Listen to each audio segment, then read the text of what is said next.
Yes, what God has for you is for you. But when you refuse to come into agreement, when you refuse to align with God's will, when you refuse to come into obedience to what God has been calling you to do, you can miss out on your blessings. What has God been calling you to do in this season? What has He been calling you to do the past few years? Yet you are still making excuses. Still making excuses as to why you can't start that business because you don't have the resources or you are not financially stable.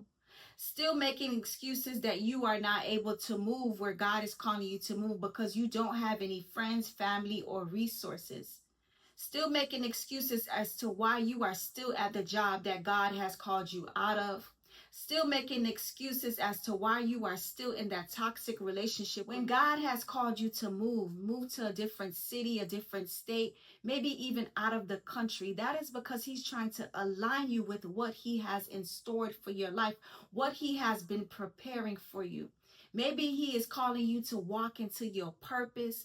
Maybe He is calling you to walk into ministry. Maybe He's calling you to walk into a brand new house that you've been praying for. Maybe He is trying to align you with your kingdom spouse. You refuse to trust God, when you refuse to step out on faith, when you refuse to come into agreement, when you refuse to be in obedience to what God is calling you to do, you will potentially miss out on your blessings. You will delay the blessings, the plans that God has for your life. God has not brought you this far just to leave you.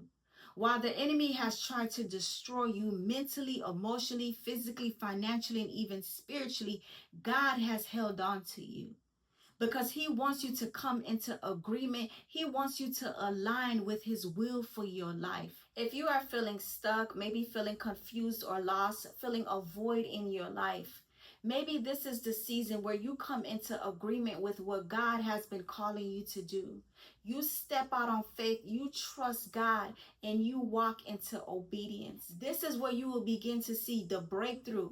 This is where you will begin to see the overflow. This is where you will begin to see your finances being restored. This is where you will find mental and emotional clarity, stability in your life. This is your confirmation to let go and let God, to step into what God has called you to do. God has plans for your life. God has blessings that are waiting for you.